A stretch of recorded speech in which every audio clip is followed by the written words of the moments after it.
Hello, good evening, Ahimsa. Evening, madam. So you came yesterday, right? Yes, madam. So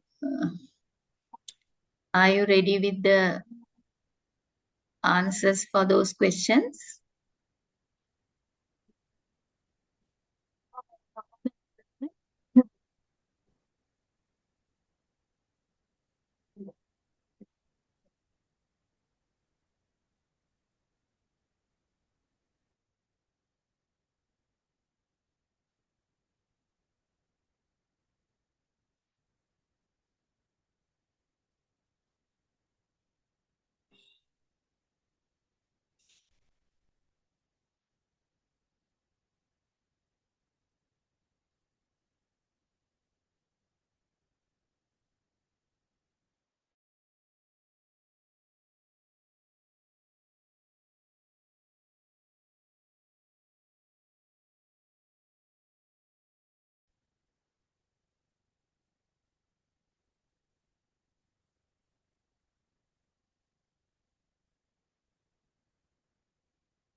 So the students, I think only you, right? So just we'll discuss, right? Now, today we are going to learn the current problems of education in developing countries because Sri Lanka is also a developing country, you know. Right, so we must know what are the issues normally the developing countries have in education. Then just tell me as a teacher, what are the problems you faced in education, Sri Lankan education?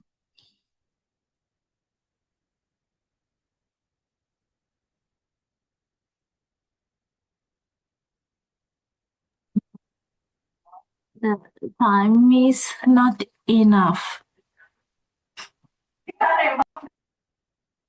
So, what do you mean by the time is not enough to teach or learn?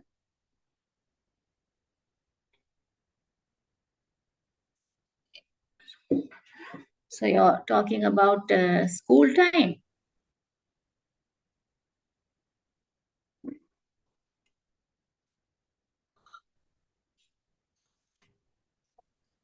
Consider on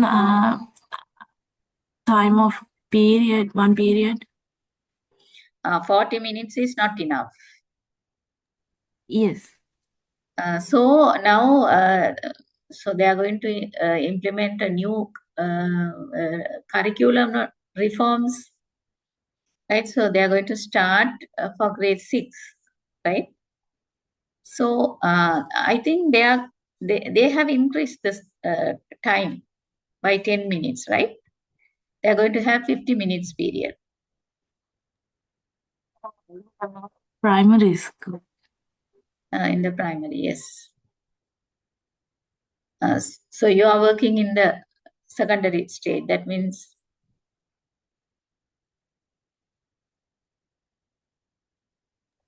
Teaching for grade 3 to 5 students.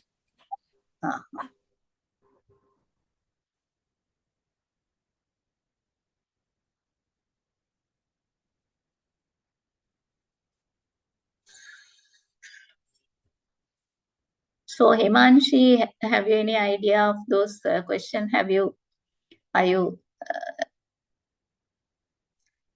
have any answers for yesterday's questions? Pradeepa?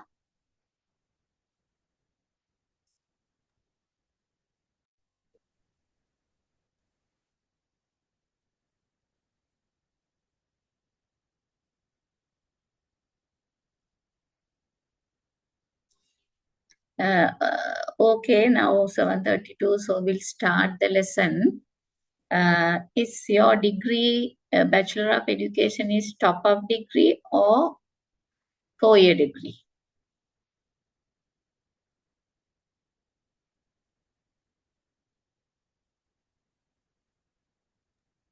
Top-up degree.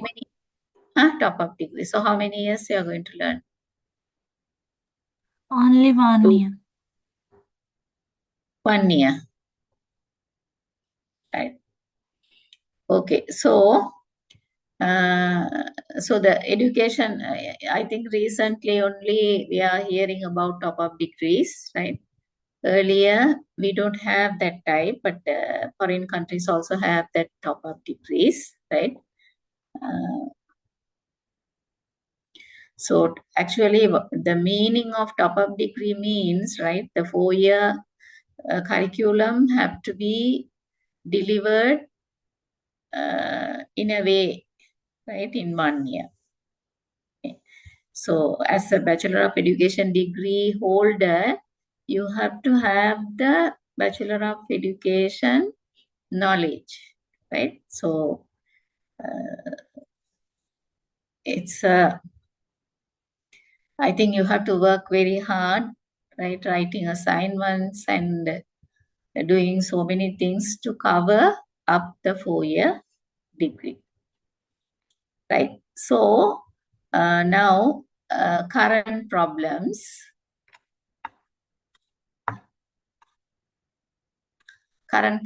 of education in developing countries, not developed countries, developing countries. So the developing countries are struggling to develop now, right? So they are always thinking of the developed countries, right? To go to that place, they are struggling. Development refers to the process of improvement and growth in various aspects of society, including economic, social, political, and environmental dimension. Right? So development means the country have to develop in economical side, social side. Social side means with people, especially the educated society, learning society, right? And political stabilization and the environmental dimension, right? So recently the flood came, right? And you know what happened to our country, right? So it will affect the economical side, social side, environmental dimension, and everything, right? All of a sudden, people lost their life, belongings, right? So still they are suffering. So government also try to help them. So for that, right, already Sri Lankan government is traveling in in a positive development, right? But all of a sudden, this natural disaster put the country top down, right? So those things also we have to accept. So development means now they have to start from the beginning, right? So education is not only the development of the country, economic, social, political, and environmental dimensions. And it involves advancing living standards, right? So the living standard means people's house, accommodation, right? And maybe now, of course, in Sri Lanka, most of the people are having vehicles, right? So how they are consuming things and the food and dressing, everything coming under living standards, especially how the education qualifications and what are the jobs they are doing, right? So that is also come under living standards. enhancing well-being, right? So well-being also one side, right? Even though the country is very rich, right? If the people are not have attitudes, right, and if they are not loyal to the country, right, so there will be a problem. So increasing access to resources and fostering sustainable progress for individuals and communities, right? So sustainable progress, right? Stable progress. So now people are using the resources and they have to keep the resources for the future generation also. So in that way, they are calculating the progress, right? How they are using now and is they are available for the future generation also, right? So development means not only today, we have to think of tomorrow, right? So the key aspects of development. So what now the country's developments, key aspects in which areas they have to think of. First one, economic development. So if a country is economically sound, the people's living standard also will be high, right? So I think everyone can remember the crisis we have, right, after Corona. So economic development, the improvement of economic conditions such as increasing income levels, employment opportunities and industrial growth. So these job opportunities also coming under economic development. So if every member of the society is able to get a job or able to do at least entrepreneurship side, right? So the economic will develop. So second one, social development, right? So social development is linked with economic development. So enhancing the social means we are considering the life standard of the people, quality of life. So enhancing the quality of life for people through better education, healthcare, gender equality, and social justice. So now why they are going to implement the new reform, right? What is the purpose of it, right? So to enhance the quality of education, right? So now we are in the global village, right? So we have to think of other countries also. So what they are doing in education, right? So we are talking about few countries. These countries have good education, right? So even in Sri Lanka, so the university will send people for Commonwealth countries or any countries to do the PhD, you know. So those people used to, um, that means they are very happy to have different countries PhDs. They are thinking, but now of course Sri Lanka is also having a lot of PhD program.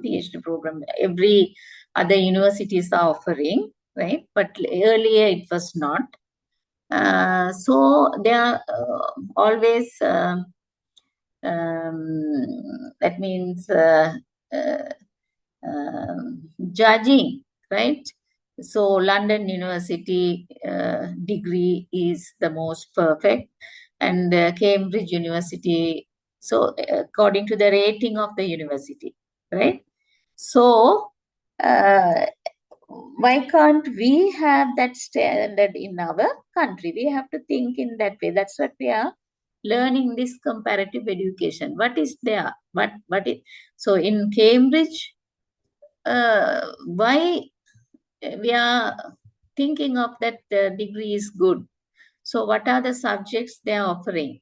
And what type of teaching methodology is following by them? So to learn that only, right, this subject, we are comparing how education is going on in other countries, right? So if we are not comparing, that means there's no progress in our education, right? We are thinking of only our country, our even uh, our education system is also not produced by Sri Lankans, right? So it came. Uh, from uh, London, that means UK, right? So the Sri Lankans were under colonial system. So at that time, they implement their own education system. Still, it is going on with few changes, right? So we will learn that also. So social development means directly quality of life of the people. So quality means first education, health care, right? We have seen, right? So during this flood, uh, uh, so how people, so they are especially in the estate side, right? Lines, how they have the healthcare, right? They showed everything. So it's threatening people, right? So healthcare is also one part of quality of life. So especially sanitary facilities, clean water, right? And medicines, right? Uh, so, uh, I think everyone knows about uh, how they brought these medicines, right? That means underrated medicine to our country. So that means definitely it will uh, harmful for the people's life, right? So healthcare, gender equality, right? So that of course I think it's in Sri Lanka. There's no restriction for jobs even, right? Even the female, male, there's no difference. Everyone can do every job. And social justice. So social justice means each and every member of the country have the same type of justice, right? So for that, they must know what is the rules and regulation, law, right? What is the human rights, everything. So through education only, those things will go to the society. And third development is political development, right? So political development also carry more, right? Because even in our country, if a political party is coming new, they try to do something new.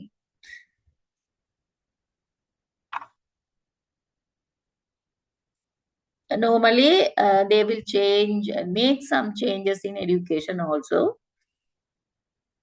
So strengthening democratic institution, promoting good governance, human rights, and political stability. The political stability also must for a development. And environmental development, right? So environment is very important because even the flood, right, and natural disasters are coming because of our careless caring for our environment. We are cutting forest, right? And we are using lot of the chemical things. So one side the population is increasing, they need the accommodation, so they are building houses, right? Industrialization also have to develop, so they are having industries. Gradually the forest percentage is decreasing. So that is also one environmental threat for us, right? Uh, so these things have to be aware for the children through education. Then only they will care for the environment. So ensuring sustainable use of natural resources, preserving ecosystems, and tackling issues like climate change. So ensuring sustainable use of natural resources. What are the natural resources we have, right? So especially in Sri Lanka, what are the natural sources available? How can we utilize it, right? So that knowledge have to be given to the students, right? What they are going to do with our resources, right? How can we utilize it in a successful way, right? So natural resources means maybe water, right? Yeah, as an island, we can lot of things with water, right? So the fisheries, marine things, right? So ultimately, development aims to create more equitable, prosperous, and sustainable future for all, right? So these are the key aspects of development include. So you must be thinking why we are learning these type of development in comparative education. So these key aspects, right, has to go through education to the students. Then only the country will develop, right? So how these things are given in other countries to the students? How they are including these things into their syllabuses or curriculum? Those are the things we have to consider.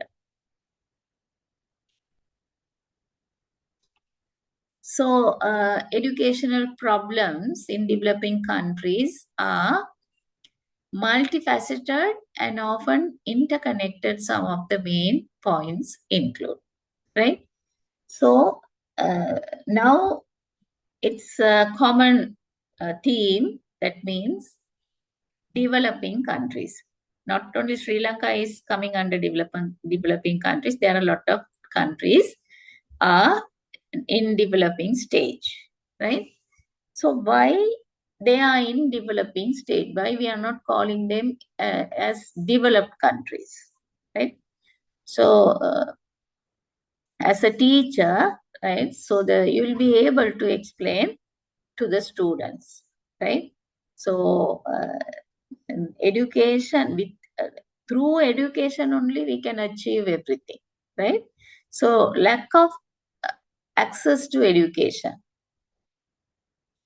So Sri Lanka means we are talking about our literacy rating, right? So 95% to 98% literacy rate we are having. That means the children who are living in Sri Lanka can read and write, right? So many children, particularly in rural or remote areas, do not have access to quality education due to lack of schools, transportation, or infrastructure, right? So why our country is coming under developing countries? We have these type of issues, right? Lack of schools. So according to the population, number of schools have to be established, but it is not happening in Sri Lanka, right? So the schools, number of schools are still um, not changed much, right? So international schools have emerged, right? But government school, I think they are putting up some buildings to accommodate more students. But number of schools, of course, not much increased. So lack of access to education, right? So especially you have to think many children, particularly in rural or remote area, they have no access to quality education. That means they are having type 2 schools, type 1 schools, and they can't do science stream, right? Sometimes. So if they like to do science, maths, they have to go to the town or any other schools. If the transportation also not available, actually the children will find difficult, right? And poor quality education. This is another problem developing countries have related to education. Poor quality of education. Even when schools are available, the quality of education often suffers from outdated curricula, insufficient teaching materials, overcrowded classrooms, and unqualified teachers. So, what is your opinion regarding this statement? Is it correct? Poor quality of education, right? So, outdated curricula, first point. Insufficient teaching materials, overcrowded classrooms, and unqualified teachers. So, especially in urban schools, overcrowded classrooms, right? More than 40 students are there in one classroom. Even though they are having parallel classes, each class will have that amount of children. So, overcrowded. So, we can't do quality, efficient, even teaching, right? So to do a group work, it's very difficult to have groups, right? Lot of groups, right? Or number of students in a group is very high. So it is not successful. It cannot be successful because if there are 10 to 12 students in a group, we can't assure all the students are going to work, right? So that quality of education. Any comments from your side regarding this? And unqualified teachers?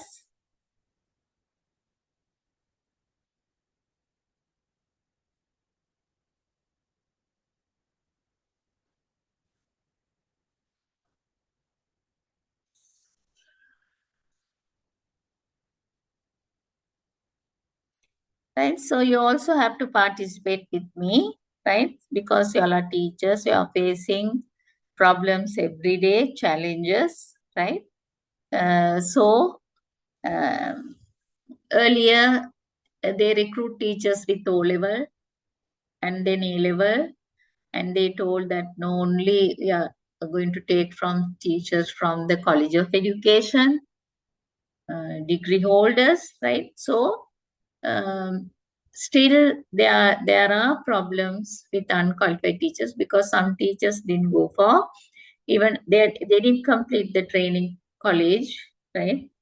Yet sometimes but now the tendency of the teachers are more to education side. They like to learn, right? Even y'all are trying to upgrade your uh, qualification, right? So it doesn't mean that upgrading qualification, you are going to gain some more knowledge regarding your career. That means teaching, right?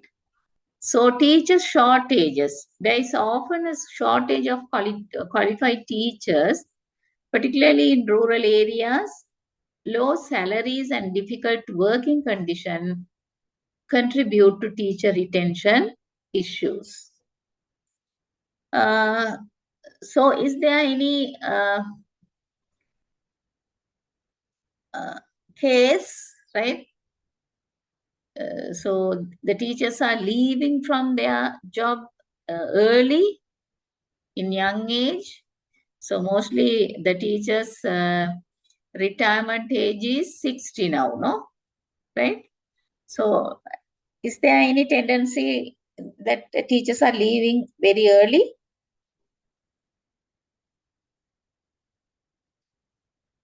Any teachers left in teaching?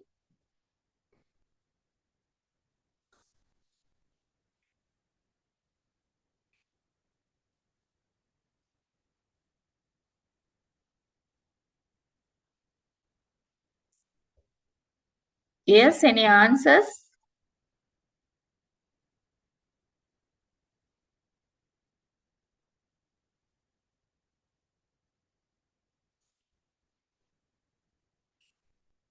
So I think mostly in teachings, mostly teachers.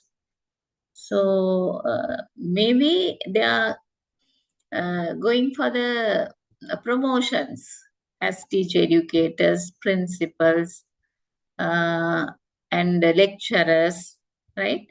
But very limited percentage of teachers only leaving from the job due to various reasons. Maybe them to migrate or to um, that means changing the working place.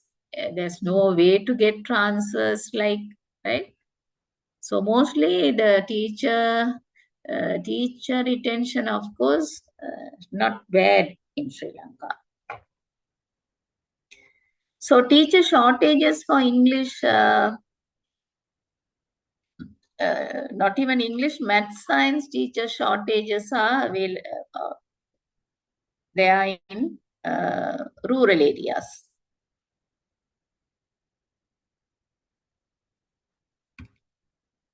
Gender inequality.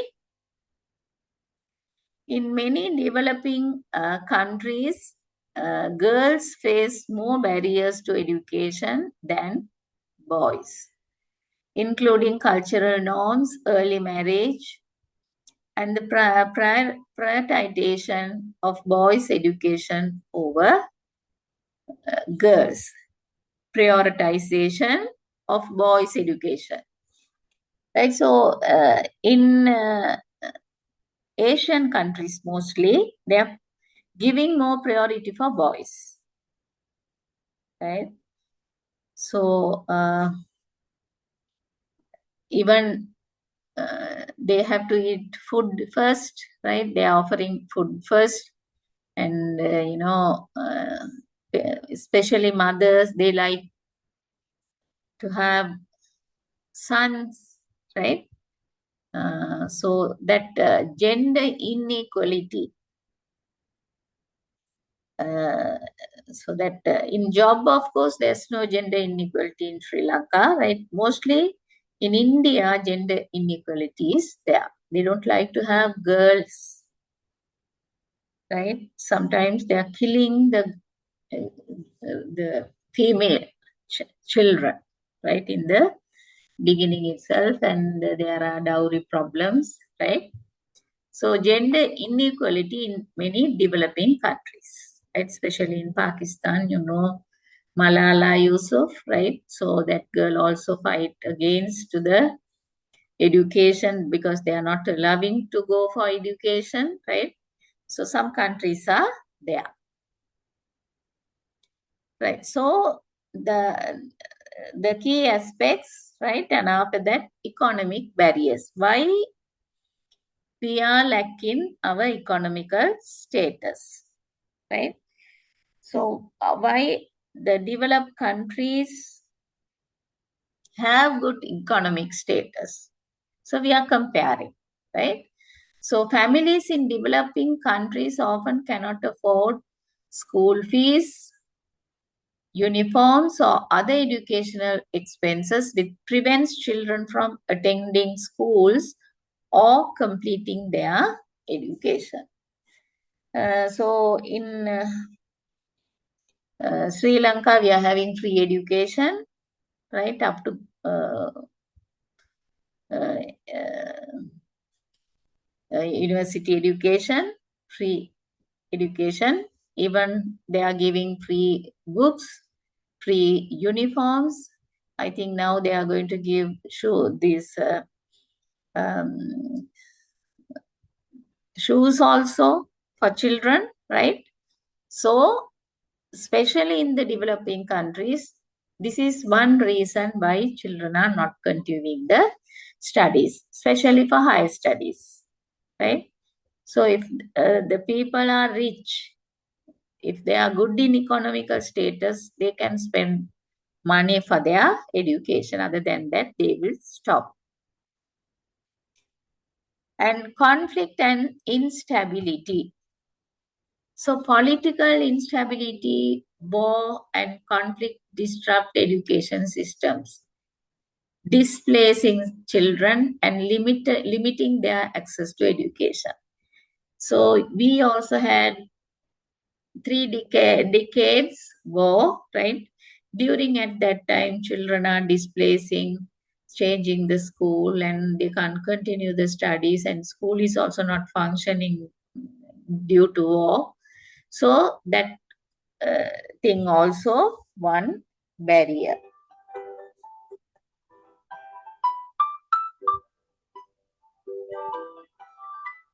Mm.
So high dropout rates, right? So under guidance and counseling also, we used to teach this dropping rates.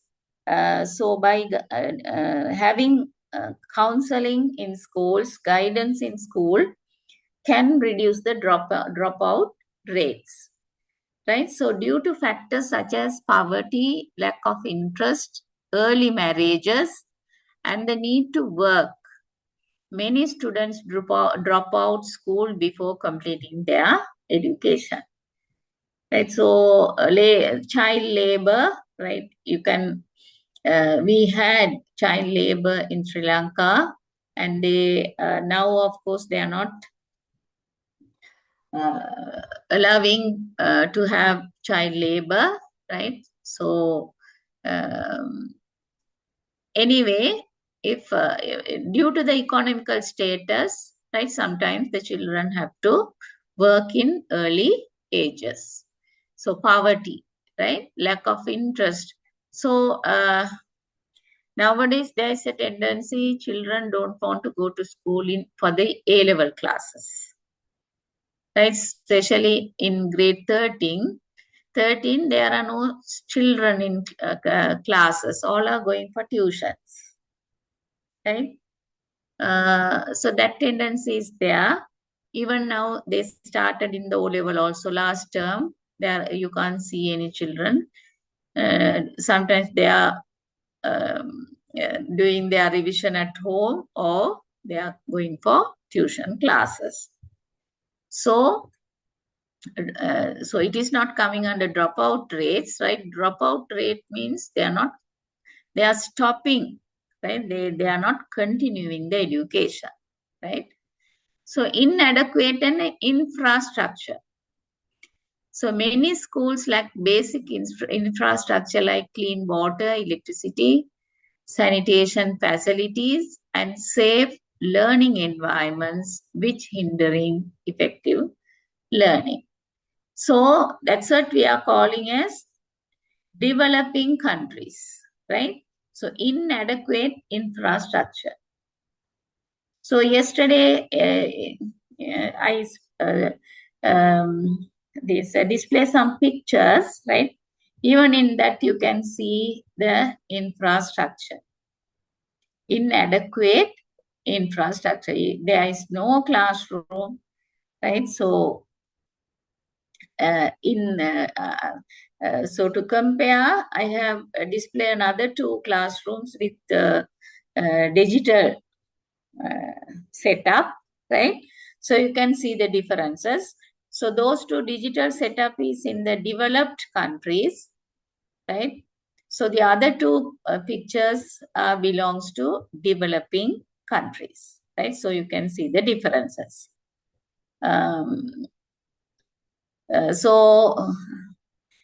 Normally when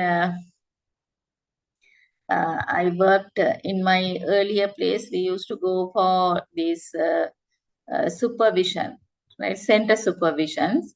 So at that time, we faced a lot of challenges regarding sanitary facilities. There's no uh, toilets in some schools, right? Uh, so, uh, so they have to go for just. It is not just a place covered by kajan leaves, right? And they are using it, right? So that type of thing still is there. It is so those schools are not much small or rural schools. Even that schools having that type of uh, these infrastructure facilities. So curriculum mismatch. This is also one another point why we are still in developing countries. The curriculum is mismatching. That means uh, uh, the curriculum have to match with the world of work. So the education have to cover up the expectation of the world of work, but it is not with our curricula. So the people who are having expecting for work is that skills, right? Our children don't have. So education system often do not align with the needs of the job market, leaving graduate unprepared for employment or entrepreneurships. So I think now they are including career guidance modules to small classes, right? So they have to have an idea what type of job I will choose, right? So we have to give a chance for the child to think and select.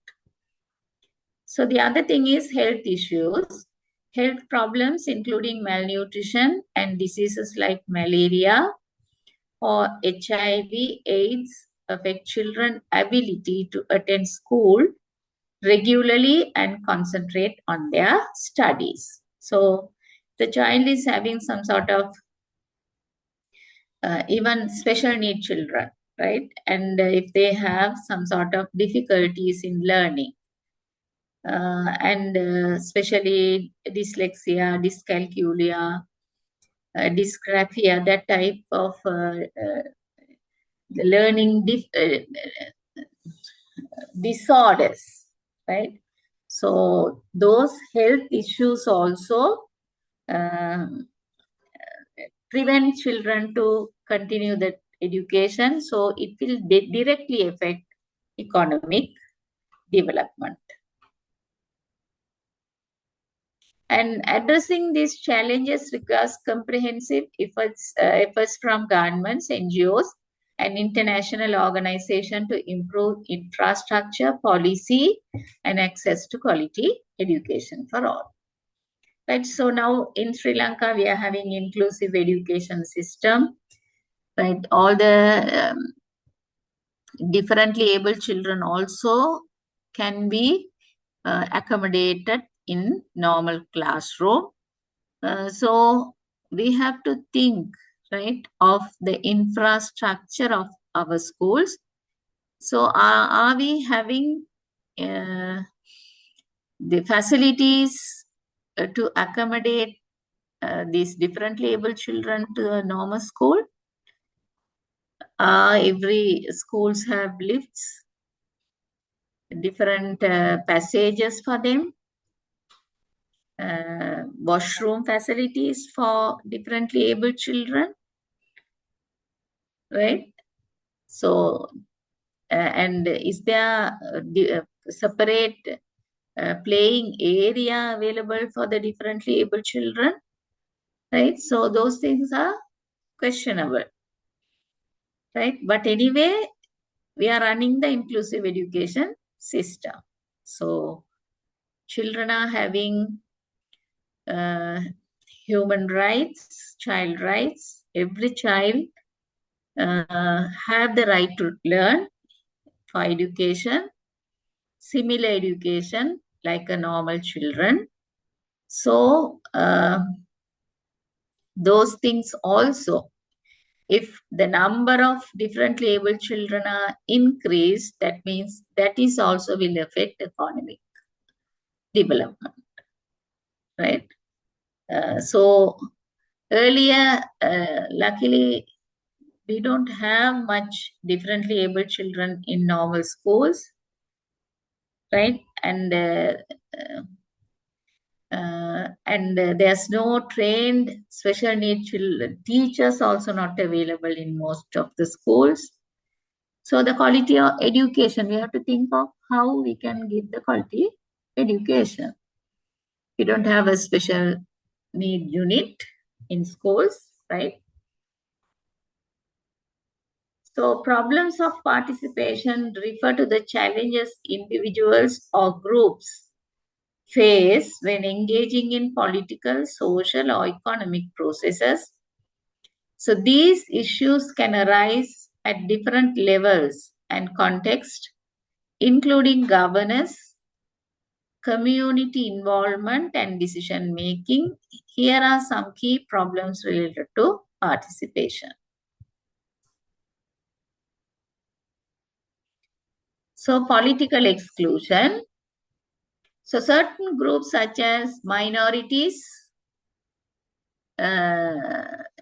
women, or economically disadvantaged populations may be excluded from political processes due to discrimination, unequal access to resources, or systematic barriers.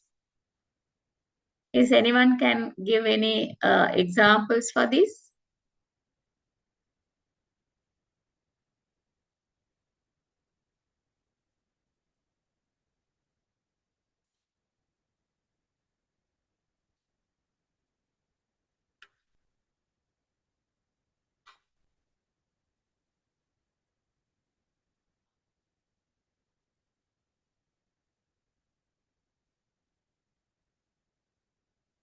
Yes, Himanshi, Pradeepa, Asha.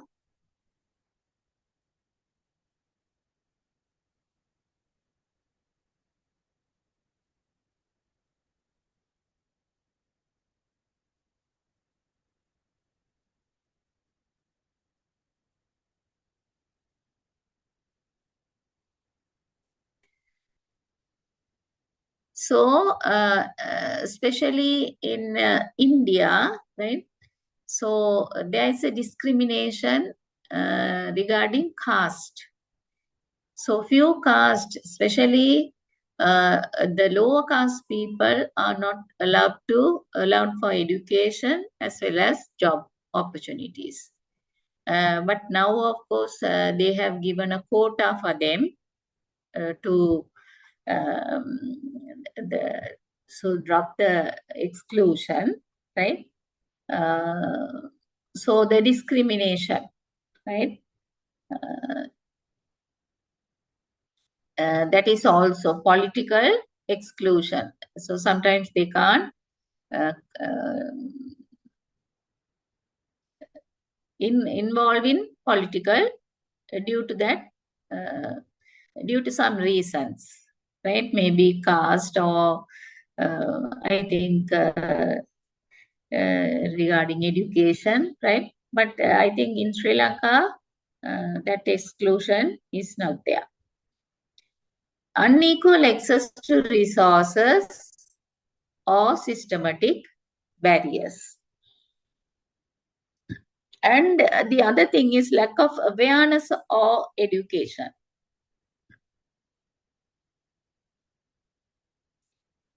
So teachers have to help in this, right? Lack of awareness of education. Because especially rural children, they don't have any kind of idea, right? But uh, subject they have to select, right? And sometimes they don't know their potential, right? So the teacher have to help. Uh, and what are the courses available? How many universities are there, right? And what are the especially now loan scheme is available under Ministry of Education, free loan scheme. They are launching that. Even now, I think they have advertised and the interviews are going on. So children, the A-level with 3 passes, they can apply for that. There are non-state universities. So they can name the university. So to name the university, even they must know how many universities are there under non-state category. Which university is giving good service for the students, right? So that awareness have to be there.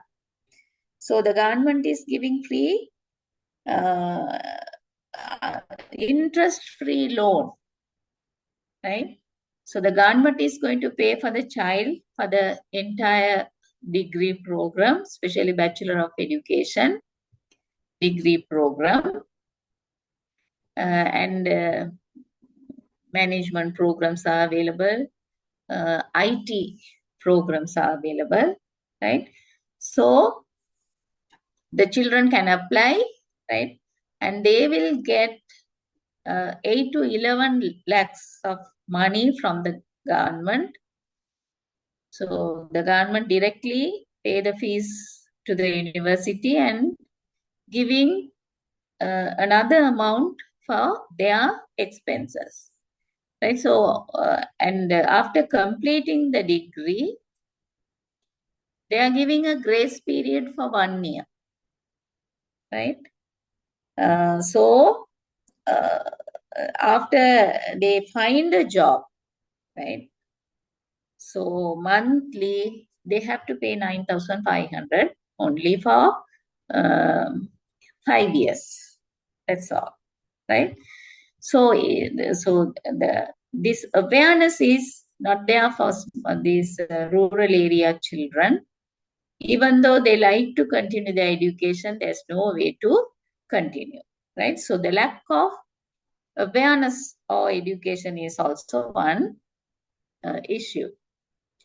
So economic barriers, high cost, such as travel expenses to attend meetings or participate in elections. So to be a parliament member, right? They have to spend a lot of money in marketing, right? And they have to attract the people and they have to meet people to have meetings, right? So it is high cost. Or lack of resources may prevent some people from participating in activities that require financial investment or time. So the cultural and social norms. This is also powerful in Asian countries.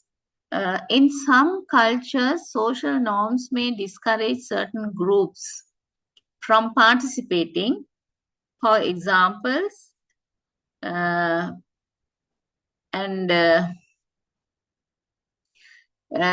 some societies, women might face cultural or social pressures that prevent them from taking part in decision-making process. Right? Some restrictions are there, right? Especially in India, Pakistan, in some communities, they don't want to send the girls right after certain age, right? So some communities, they are not allowing ladies to participate in more activities, right? So that is coming under cultural and social norms.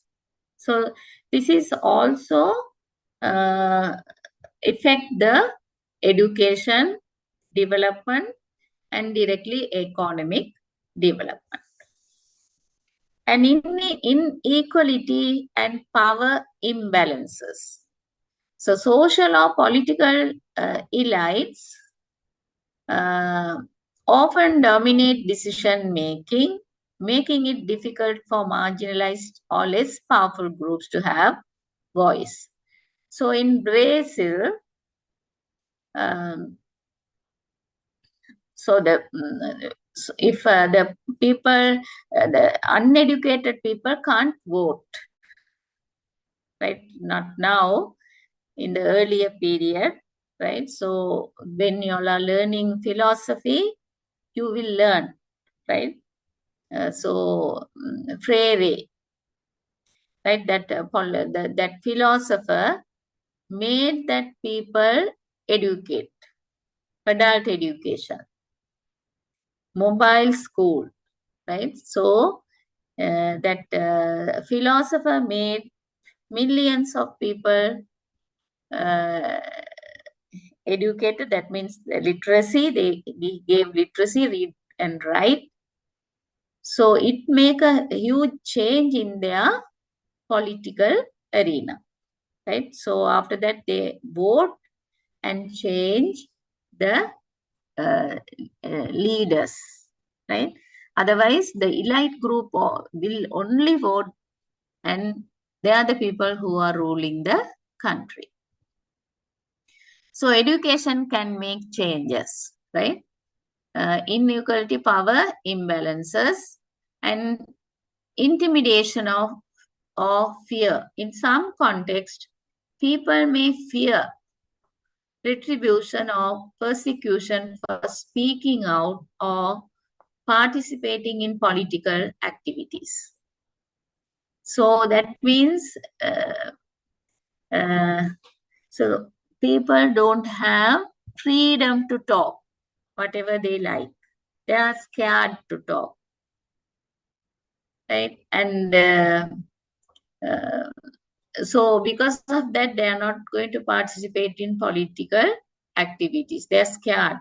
And so there are things happen. They will kill, right? They are scared if they are speaking out against to one party, sometimes they might under threat, right?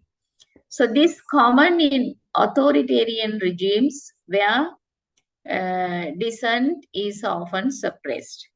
So that Paulo Freire, that Brazil philosopher, he wrote a book for these suppressed people. He fight for these type of people who are scared and marginalized, right? So he educated that type of people and brought them to the political side,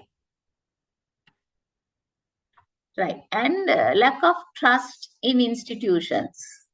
So people may be unwilling to participate in political or social processes if they do not trust the institution involved.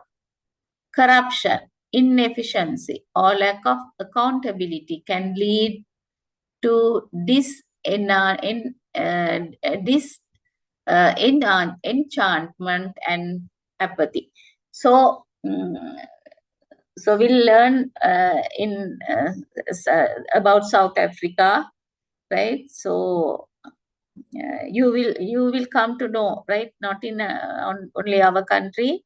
Every country had problems with discrimination, and in the early stage, right? The social development is not in the same way, right? So complexity of participation process, bureaucratic hurdles, complicated procedures, or lack of transparency can discourage people from engaging in political or social processes. So even in our country, people mostly um, so the families, right? The ruling families are there. Other than that, people not showing much interest to involve in political, right? So that's what now. So they are giving ideas under civic education, youth parliament, and how to select one member for parliament. What is actually politics? Through politics, what are the things can change, right?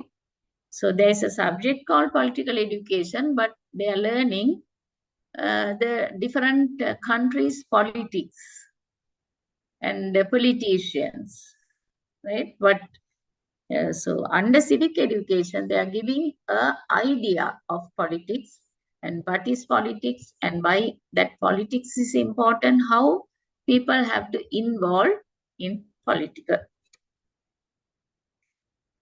Then geographic barriers. People in remote or rural areas may face logistical challenges in accessing opportunities to participate.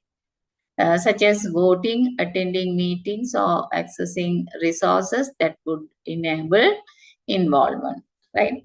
So this is also happening now, right? The village people, every village people can't come to the town school, right? So if there are schools available in a rural area, so those people will attend to that school because of the transportation expenses and everything. Right? But the government have to do is every school have to be in the same type, right? So in Canada, you can't select school whatever you like, right? So you have to go to your new school, near school, right? So the other schools will not admitted people who are from other places. But the thing is, they are not fighting for other schools because, right, every schools have facilities, same facilities, right? So no need to fight for the school. So children are happily going to the near school, walking, right? by so and the teachers, the recruitment, everything is they are doing in order. So the teachers' qualification also highly considered. So that type of thing is lacking in Sri Lanka because we are differentiating school, 1AB, national schools, type 1 school, type 2 school. That means everyone knows there are differences in maybe infrastructure, right, or the facilities, academics, qualifications, staff, suitable staff, right? And digital divide with increasing reliance on digital platforms for political or social participation. Those without access to the internet or digital devices face exclusion from important discussion or decisions. So during corona period also, our students find very difficult to participate in online sessions, right? So digital divide. So that is also one another issue. So the barriers need to be addressed to ensure broader and more inclusive participation, leading to more equitable and representative outcomes. Right? So we are learning the issues, right? But the developing countries face in education. So another internal efficiency, right? So internal efficiency in the context of education refers to the effectiveness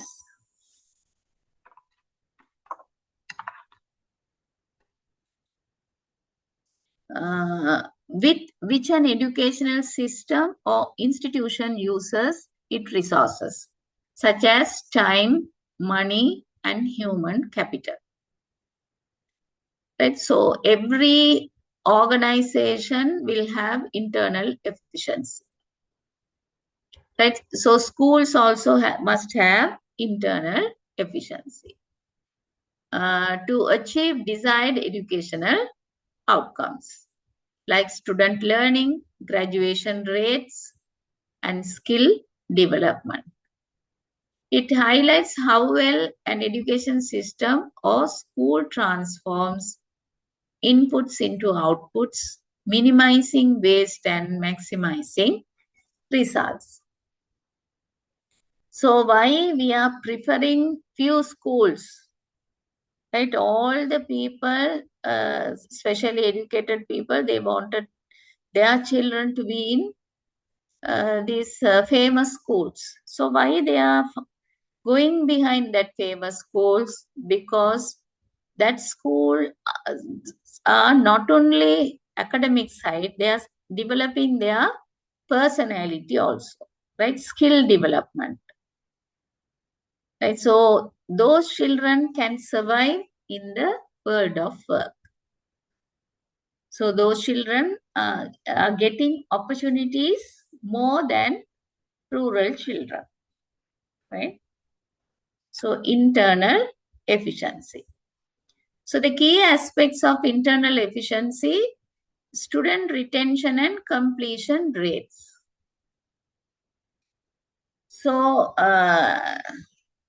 every school must have a record how many children are left early, right? So especially dropouts.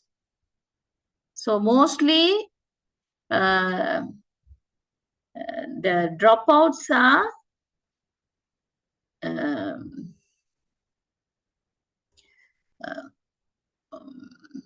number of dropouts from the beginning itself, right?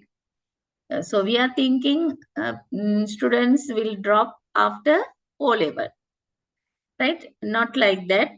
5, 6, 7, 8, 9, every class, right? Due to the economic status, issues, right, they are leaving. So, how well school or educational system retains students and ensures they complete their education within the expected time frame. Low dropout rates are indicate high internal efficiency. Right. So, I think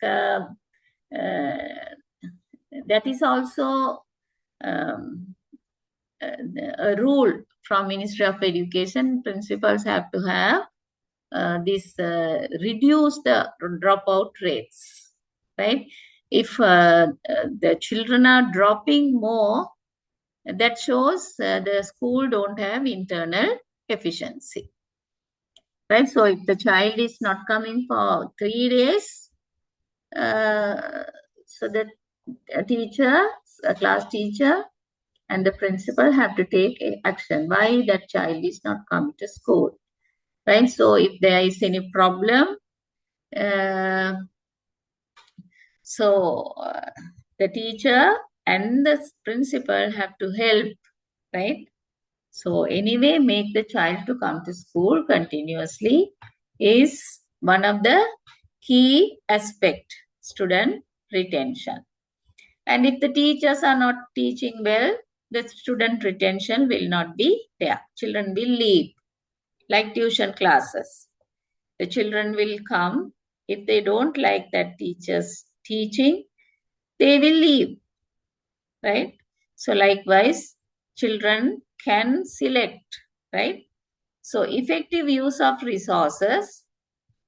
This involves the optimal allocation and utilization of resources, funds, teachers, classrooms, and materials. So the especially government schools are getting funds from government. Private schools, of course, they are collecting fees from every student. That means parents have to pay.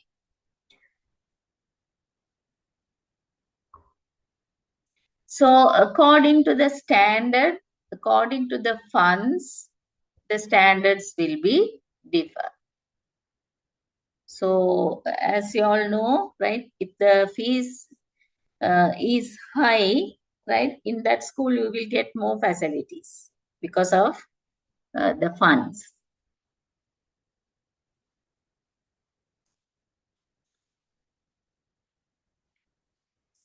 Teacher performance and utilization.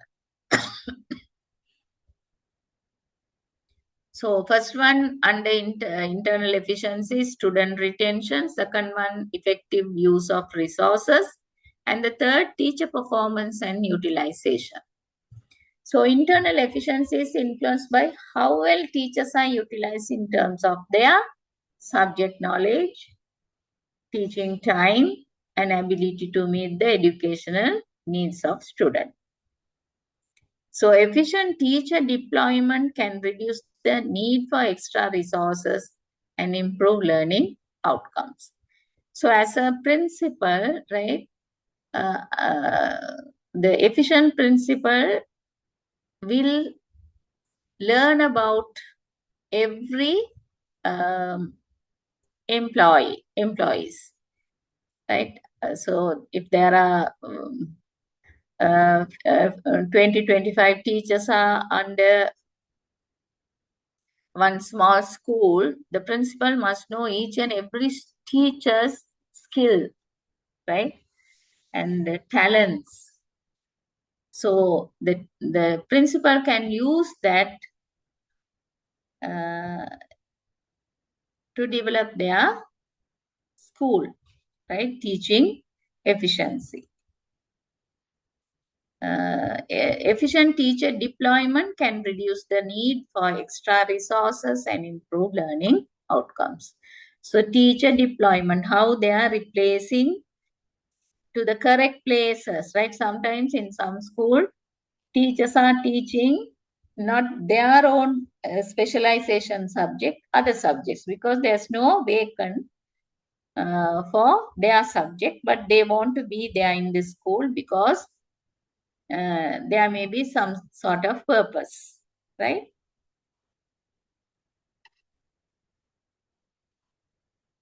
Right. So please read this cost effectiveness.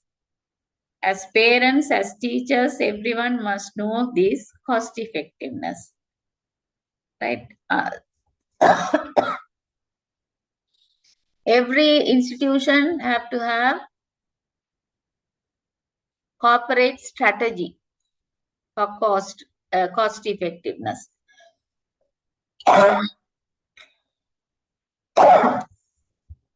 Even it starts in the families. Please read.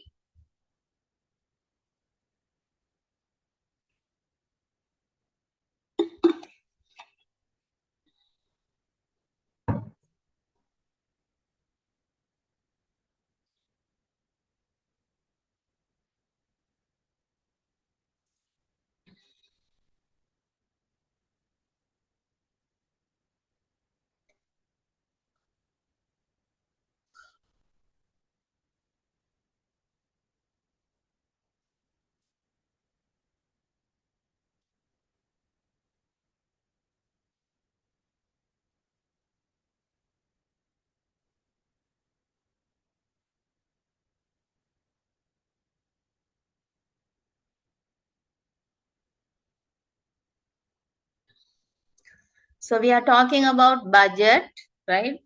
So we are waiting for the government budget. What are the allocations for teachers and things? We are eagerly waiting, right? The same budget need for the family maintaining also. We have to budget according to our salary, right?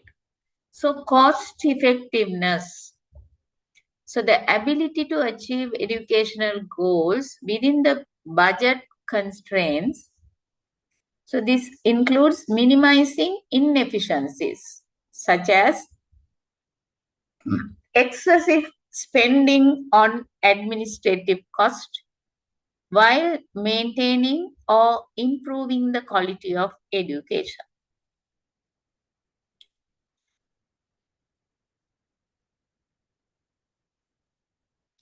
So the planning has to be perfect, right? So if there's excessively spending on unwanted things, right? So maintaining is not possible. By experience, I think everyone will be getting the correct actually especially the principals must know about budgeting. So classroom management, effective classroom management and teaching techniques contribute to the efficient use of learning time, ensuring that students engage and learn without disruption, right? So another cost effectiveness. So especially the government is paying for the teachers to teach for the students. If the teacher is not teaching, right, and the teacher is doing his or her own work and just giving some exercises to children, means it is not cost effective because the teacher is wasting the children's time. If so, how a teacher have to use a good teaching techniques and efficiently teaching, right? So that will attract the children to do their work. Otherwise, they will not going to cooperate with the teachers.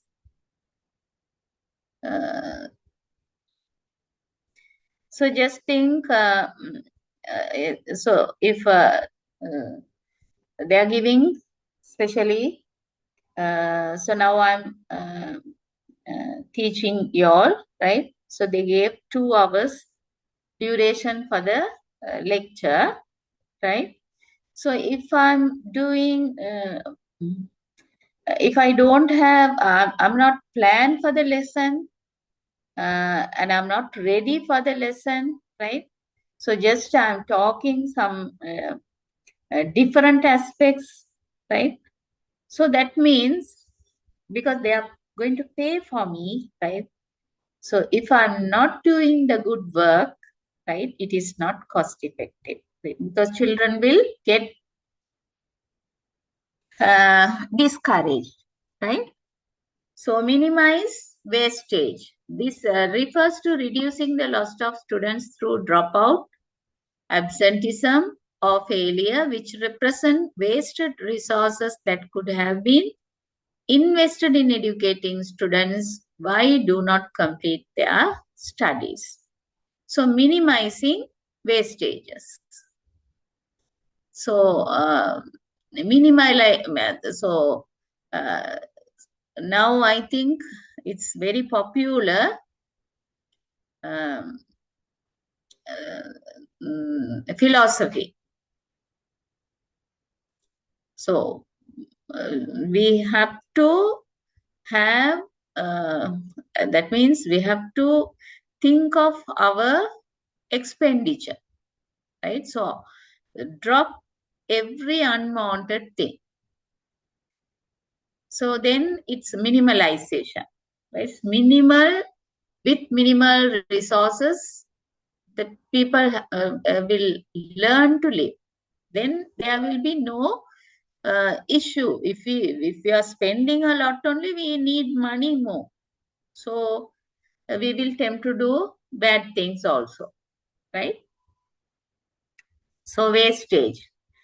So we are talking about education. So reducing the loss of students through dropout, absenteeism, or failure, which represent wasted resources that could have been invested in educating students, right? So so just think of this tuition class, right? So in the first week, um, first month, monthly they have to pay. No, the first month they had 50 children, right? But to see in the second month, right, half of the students left. That means there are some issue, right? So now the organization will find difficult to pay for the teacher, right? So in that way, uh, uh, so we have to see why 25 children left from that class, right? So then we can minimize the wastage. The other thing, time efficiency. In another word, how you are using your time efficiently. Actually, not the time management. Time management is also one important point for teachers.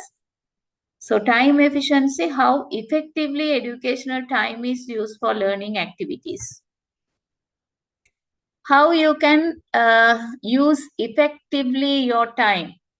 So I think uh, uh, so one student told me that the period time 40 minutes is not enough, right? So right now you have 40 minutes period now. So how effectively you can use that 40 minutes for your teaching? Can anyone give an idea?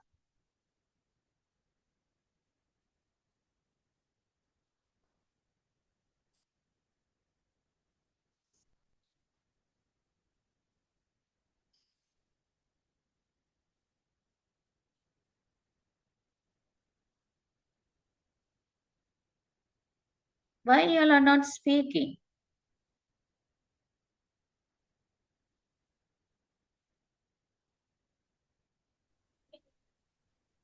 That's so effective. 40 minutes means the teacher have to have a good lesson plan. Everything have to be ready, right? So what I'm going to do in the first, how I'm going to introduce my lesson. After introducing what to achieve the first objective, what is the activity I'm going to do, what I'm going to do, and what is children going to do, right? How I'm going to evaluate if you know everything, right? You have plan for timing, right? So within 40 minutes, you can cover up your plan lesson well. So that is the efficient way to do the thing. But so you already prepared the teaching aids, or if you are going to do a practical session, everything is ready to demonstrate, right? So there's no time waste, right? So efficiently you're using your time. So this include minimizing time lost to delays, absenteeism, or unnecessary breaks, and ensuring that time in school is devoted to teaching and learning, right? So I have gone through one research, teachers' absenteeism, long ago. So some teachers, right? So already they have 41 days now, right? Uh, Other than that, right? Uh, so the most of the teachers, right? So I'm not blaming the teachers. If any leave is uh, actually they have now another 5 days leave. So some other the teacher will take that 5 days leave, right? So they are thinking that is their privilege, right? That means they have to use that. So actually the leave, right, is allocating for teachers for the emergency only, right? It doesn't mean that you have to use the 41 days. In some institutions, to reduce the this teachers' absenteeism, right? So they will pay, right? If they are taking, if they took only 20 days out of 41 means, they will pay 500 at that time, right? Now they might pay more, 500 per day. So they will get some money at the end of the year, right? So my last school, uh, so one master, right? He's art master. He never take any leave, even a single day, right? So not for to obtain the money, but he's such a person. He don't want to put the children in trouble. If a teacher is not coming, and it is a real disturbance for other teachers also, right? So in that school, they will pay, right? So the full amount every year that sir used to get, right? So that means they are motivating the teachers. But that type of things also can be done in schools to create the time efficiency. So improving internal efficiency in education can help ensure that limited resources are used effectively, leading to better educational outcomes without necessarily increasing cost. This is especially important in developing countries where resources for education are often scarce.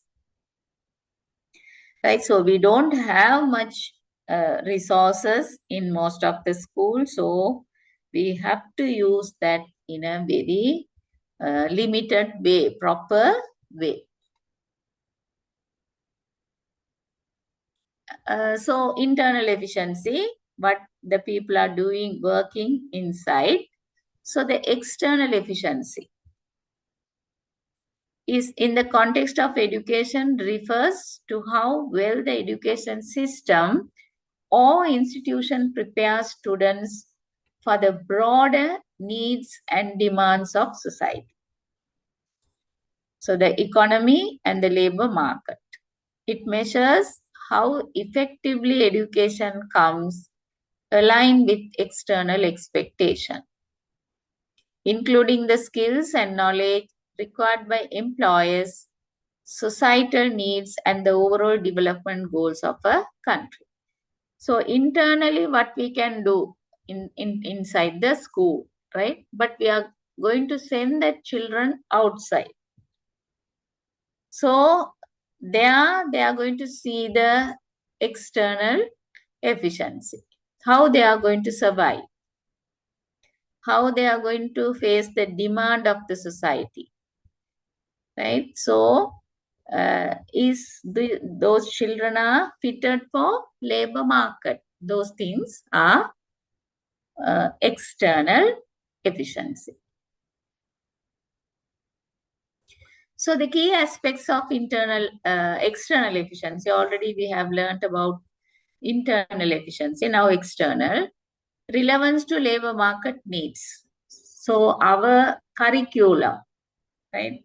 We have to think of our curriculum.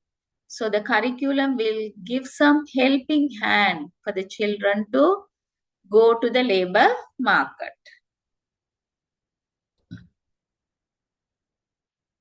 So education should equip students with the skills, knowledge, and competencies that are in demand by the labor market. If graduates cannot find relevant jobs or are underemployed, the education system is seen as externally inefficient. So we also can see, so the undergraduates, the graduates unemployment. So they are participating in strikes. So it shows there are a lot of graduates without job. So that shows inefficient of our education system because they are not matched for the labor market. That's what they didn't get any jobs. So that is one external efficiency factor. Employment rates of graduates. A key indicator of external efficiency is the ability of graduates to secure employment in fields related to their studies. This is also one huge problem. Most of the people, they are not working in their related field. But anyway, we need a job. We have to earn. So whatever the job we are getting, we are involving. We are not thinking about our field, right? So high employment rates for graduates suggest that the education system effectively prepares students for the workforce. So employment rates of graduates depend on the curriculum or the skills we are giving. Alignment with societal needs. And this is also one important thing. Align with societal needs. There are needs in society, right? So external efficiency also considered whether the education system meets the broader social and cultural needs of the community, such as promoting civic engagement, critical thinking, and responsible citizenship. So mostly countries expecting from the schools to prepare responsible citizens. Actually, what is responsible citizens?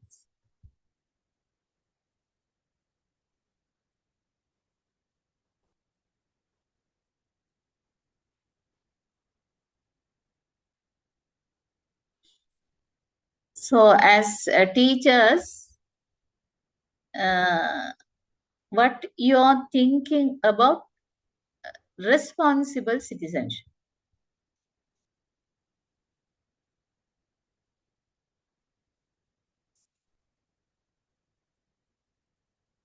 res Hello, Yes, can you hear I me? can hear you. Yes. Respecting the law and the Yes. community Hmm. and the environment. Hmm. Right. So responsibility, accountability, right, and especially commitment, right. Uh, so if I'm taking take up one responsibility, I will be able to complete that responsibility.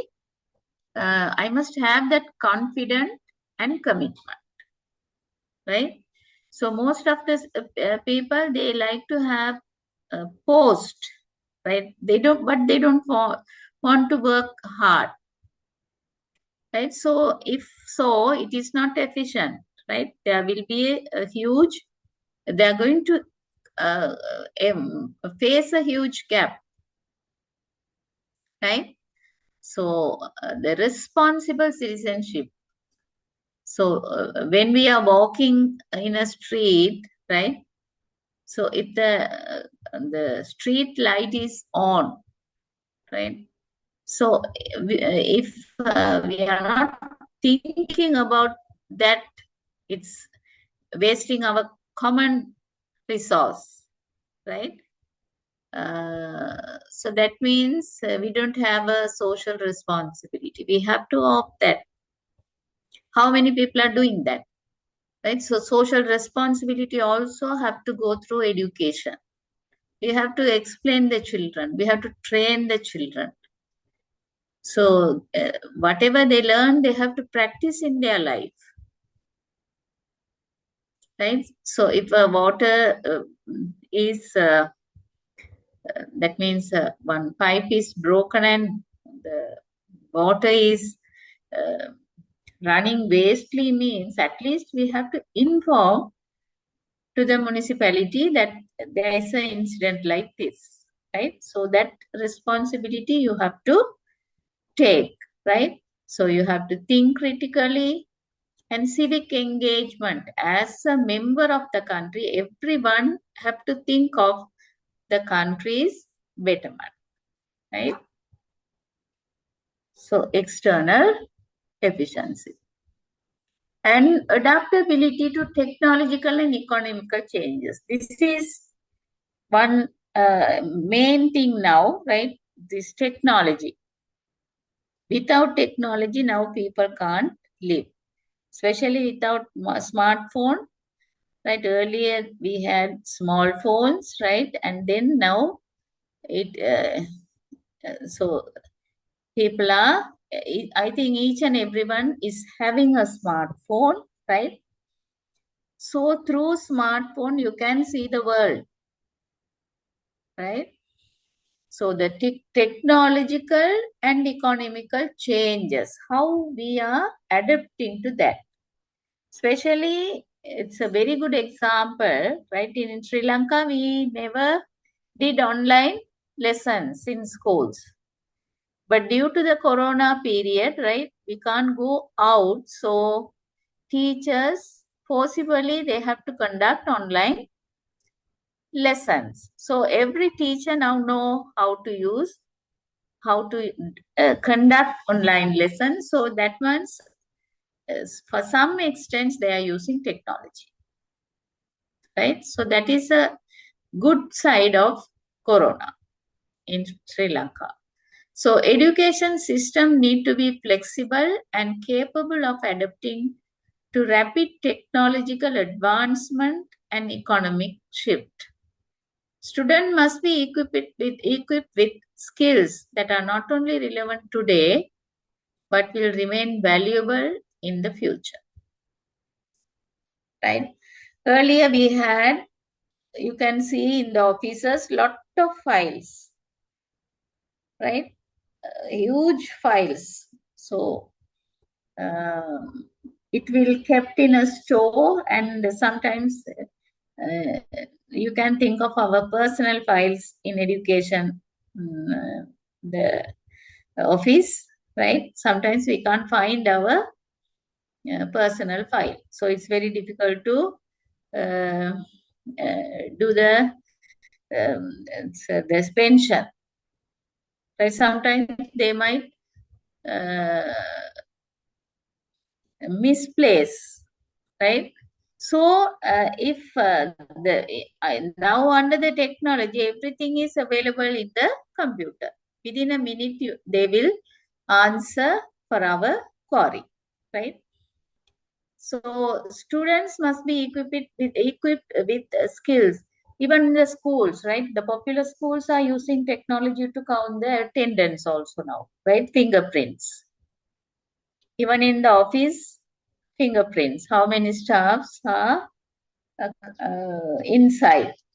At what time they came? Everything is visible. So externally, efficiency includes fostering a culture of lifelong learning and providing opportunities for continuous skills development. So this ensures that individuals can adapt to changing job markets and technologies throughout their careers. And so now online banking, right?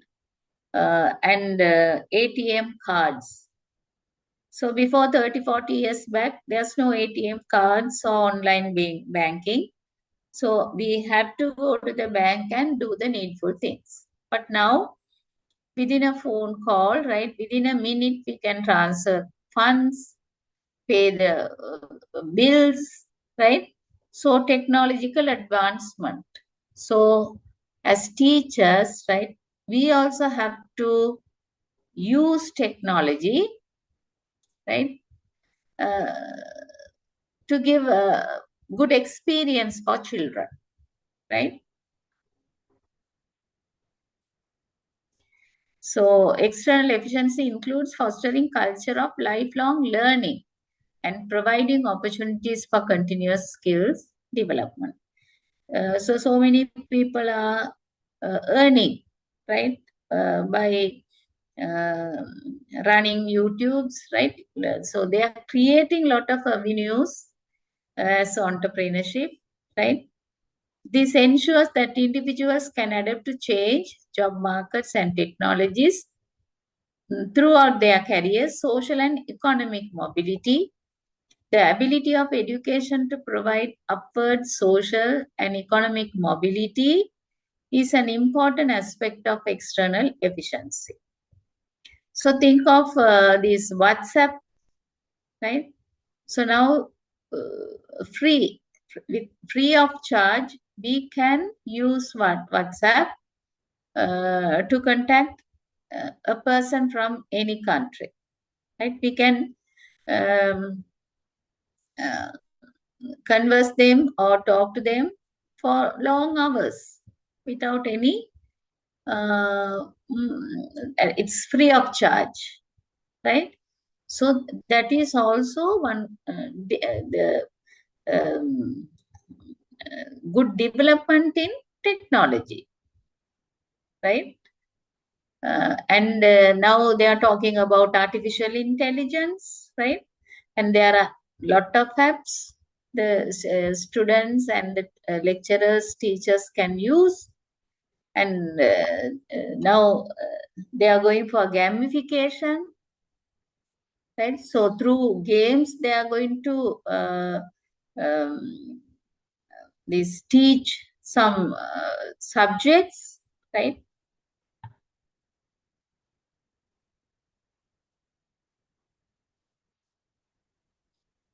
So online classes are very cost effective because, right? So when we are doing class on campus, right? So the children are utilizing ACs, current, water, sanitary facilities, right? So online class means there's nothing, right? So it is cost effective. Education system that allow individuals from disadvantageous background to improve their social and economic status, contribute positively to external efficiency, right? So under comparative education, right, you have to think of the online education, open education, right? So after this, starting the distance education, distance means the teacher and the student are not in one place, different place, but they are learning, right? So most of the people, right, those who are working, so they got the opportunity to continue their education, right? So contribution to national development. Education systems are externally efficient when they contribute to the overall development goals of a country. So so you have to think why government is more concerned about education, because without education they can't expect any economical development. So poverty reduction, economic growth, sustainable development. This is measured by how well educated individuals contribute to society through productivity, innovation, and civic participation. In summary, external efficiency is about ensuring that education system produce graduates who are well prepared for the demands of the real world. So,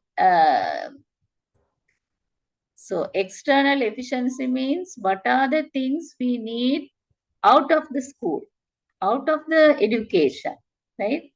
So if the graduates are having the internal efficiency also, they can understand the world of work, so they can contribute to the economic growth and individual well-being. They know how to behave and how to be very commitment, loyal, and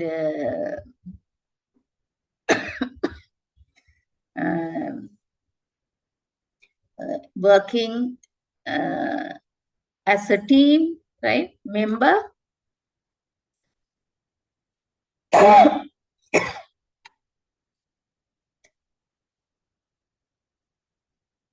So here you can see, read this education and economic development relationship between.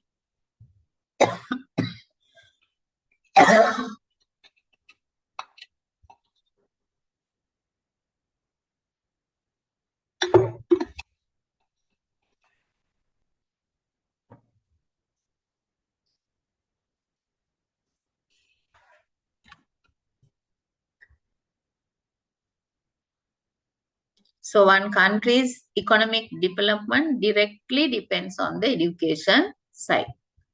So the relationship between education and economic development in developing countries is highly interconnected, with education acting as both a driver and a key enabler of economic progress. Below are several important aspects of how education influences economic development in this context.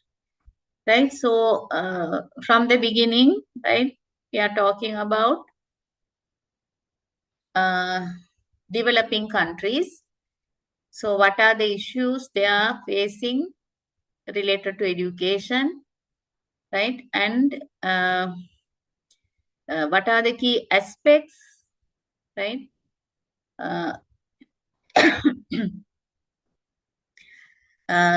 So, economic development cannot be separated from education. Education will give the economic growth for the country. So, have you heard about human capital development? So, this is also coming under economic subject as well as political, right? So, education enhances human capital by providing individuals with the skills, knowledge, and competencies needed for the labor market. So, your value will be enhancing by the education. A more educated workforce tends to be more productive, innovative, and adaptable to changes in the economy. And so there are different streams: doctors, engineers, veterinarians, dentists, right? Agriculturists. So that means, so they are having different skills and knowledge, right? Skilled laborer is essential for industrial like technology, healthcare, and manufacturing, which can lead to economic growth. Educated individuals are also more likely to start business, contributing to job creation and innovation, right? So in our country, we can start any job without any qualification, right? But in Japan, we will learn Japan country's education also. So in that country, right, they are giving degrees, right, for whatever the need of the people. That means for bakery items, you have to get a degree. Then only they will give the this registry. You can start if you have a degree only, that you want to bake bread, right? So that so for each and every sector, right, they are giving specialization degrees. So they know their area well, and they have an idea how they can do it, right? What changes they can make, right? So in that way, our education system also have to change. Now I think they have offering the resource related programs in universities. And attraction on investment. So investment in education attracts both domestic and foreign investment. Investors tend to be more interested in regions where a skilled workforce is available, as it reduces the cost of training and increases the likelihood of successful business operations.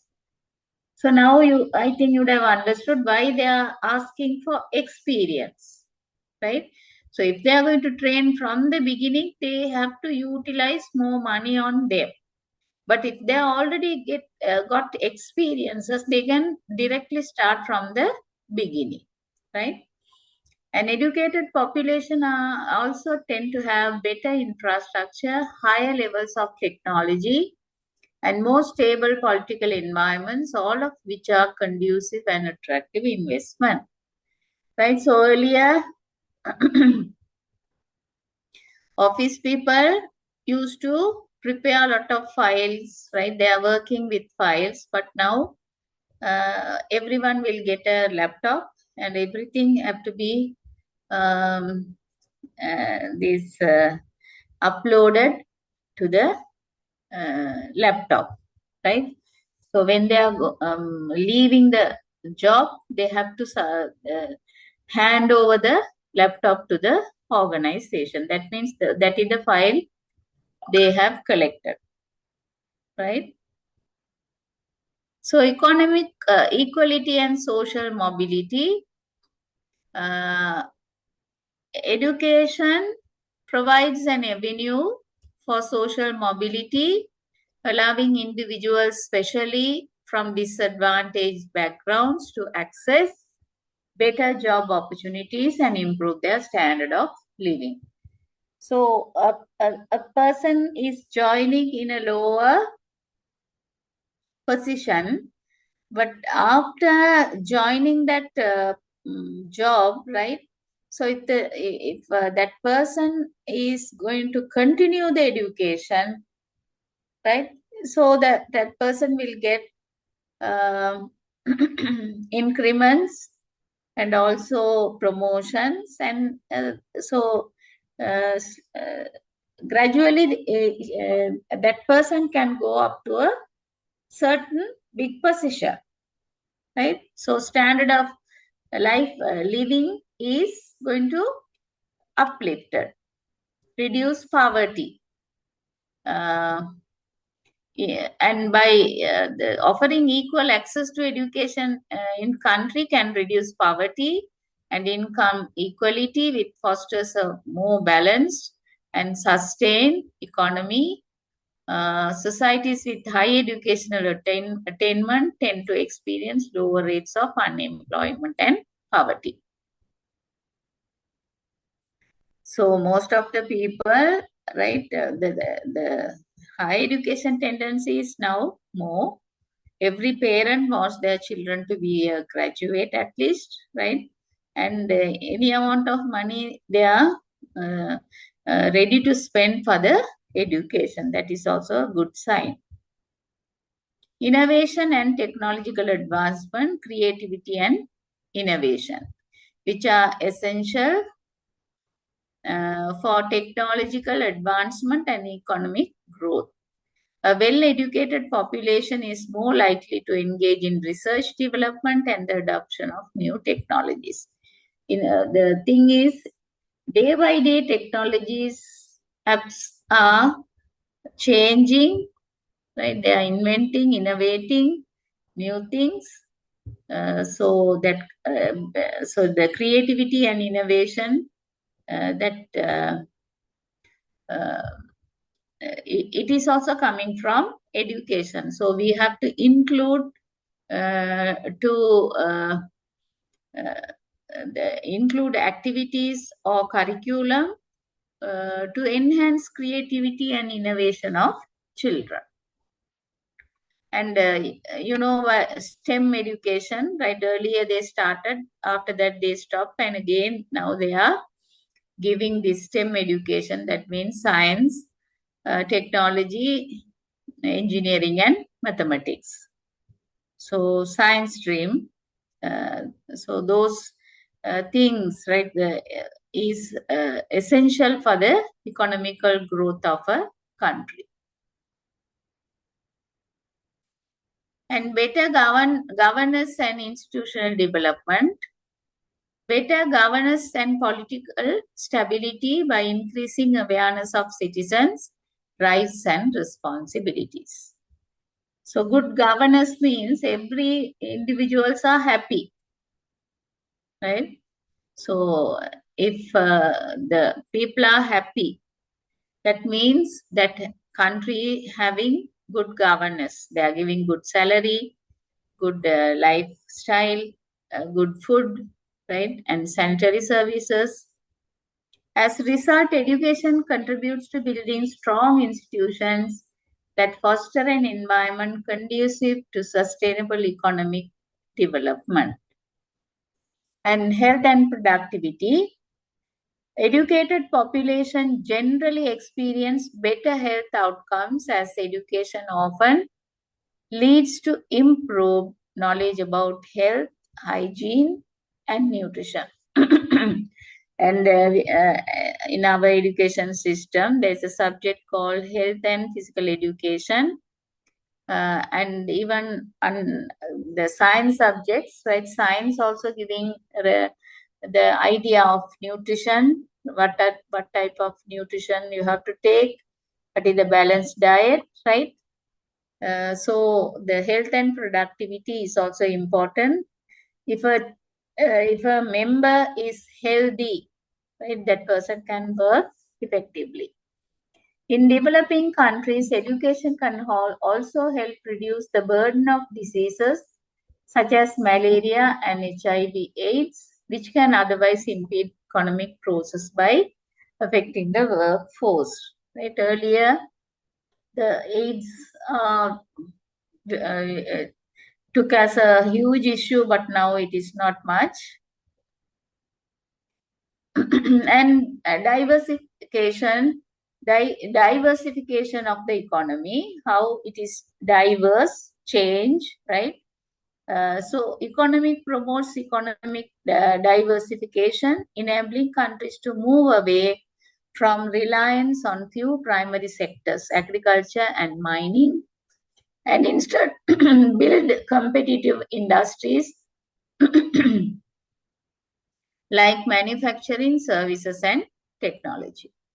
More educated workforce is better equipped to adapt to new industries and global market trends, which supports economic resilience and growth. So reduction of brain drain. So recently one set of doctors went, they migrate. So that is brain drain. The brainy people are leaving our country. While many developing countries face challenges of brain drain, the immigration of highly educated individuals seeking better opportunities abroad. And those who are going for PhDs, sometimes they are not returning back. So that is also one kind of brain drain, right? So most of the talented people, right, if they are leaving for the better opportunities in different countries, right? So our country is losing. So people are more likely to remain in their home countries and contribute to economic development. So if that happens in developing countries, it's good for country. So challenges in developing countries. So limited access to quality education, underfunding of education system, gender equality, and drain, right? So in this part, conclusion, education plays a pivotal role in driving economic development, right? So without education, you can't think of educational economic development. Developing countries by improving human capital, boosting productivity, fostering innovation, and contributing to social mobility. So every day you can't be in the same level. You have to try to go up in the ladder. However, for these benefits to be fully realized, government must invest in education system, address systemic barriers, and ensure that education is accessible, relevant, and for high quality for all members of society. When education systems are strengthened, they serve as a powerful engine for sustainable economic growth and development. Right? So we will conclude today. So I think we have to continue this, right? Because this part is giving an idea how we can use the education to uplift our country's economic development, right? So for these things only, we are going to compare the education, how this country is doing, how the economical development have taken place, what reflect, what outcomes, everything will be there. After that, we will learn about each country's education. We are going to compare the education system, right, and the employability and things. Then you will come to know what side we have to improve, right? Right, okay, so next class will be